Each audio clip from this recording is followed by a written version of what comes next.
শুনবে না আমরা 5 জনে মানে আমরা 5 জন নামে আপনারা সরকার 5 জন নামে একজন দুইটা দুইটা করে নিয়ে দিয়ে আসি ওইদিকে যাই ভাই এখন তুই আসার মতো সব শেষ অসুস্থ হয়ে গেছে আমরা অসুস্থ হলে সব শেষ।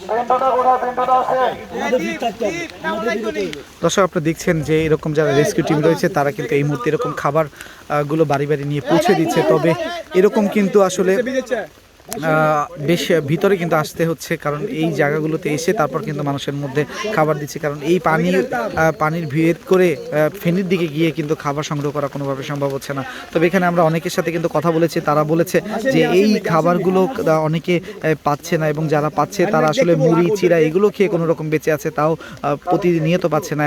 দেখা যাচ্ছে দিনে একবার কিন্তু চিড়া বা মুড়ি খেয়ে তারা জীবন ধারণ করছে। আবার এই যে পানি রয়েছে, যে পানি দেখছেন, বিশুদ্ধ পানি না থাকার কারণে এই পানিগুলো খেতে হচ্ছে অনেককে।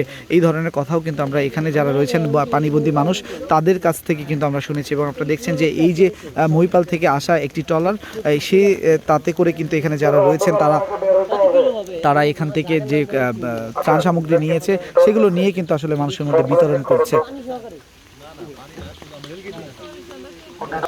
দর্শক, এর মধ্যে কিন্তু আবার হচ্ছে বৃষ্টি, তো সব মিলিয়ে একটি বিভীষিকাময় দিন, প্রতিটা দিন কিন্তু পার করছে।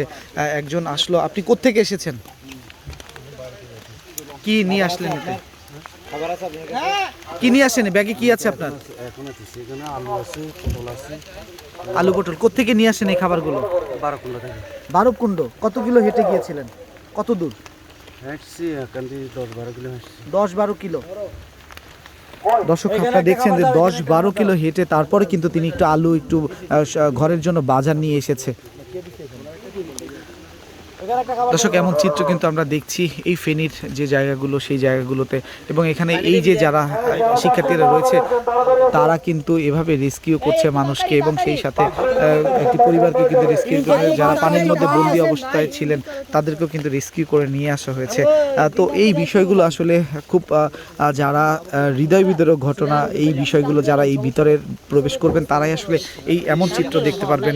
আমরা কিন্তু একদম ফেনী থেকে প্রায় 3 ঘন্টা অতিক্রম করে এই ছাগলনাইয়ার ঠিক আগে যে জায়গাগুলো রয়েছে সেখানে কিন্তু এসেছি, এবং আর ভিতরে প্রবেশ করতে পারছিলাম না। তো আপনারা যদি এখানে যারা মানুষ আছে তারা কিন্তু বলছে যে ঠিক ত্রাণের জন্য কিন্তু সেই ভিতরে যাওয়া প্রয়োজন, যেখানে এখনও কিন্তু অনেক মানুষ অনাহারে রয়েছে, এবং সেখানে নেই বিশুদ্ধ পানি, নেই পানি পরিষ্কারের মতো কোনো ট্যাবলেট। তো সেই জন্য তাদের কিন্তু এখন প্রয়োজন বিশুদ্ধকরণ ট্যাবলেট, পানি বিশুদ্ধকরণ ট্যাবলেট, সাথে স্লাইন, সাথে কিছু শুকনো খাবার এবং শুকনো কাপড়, এগুলোর কিন্তু বেশি প্রয়োজন এই জায়গাগুলোতে।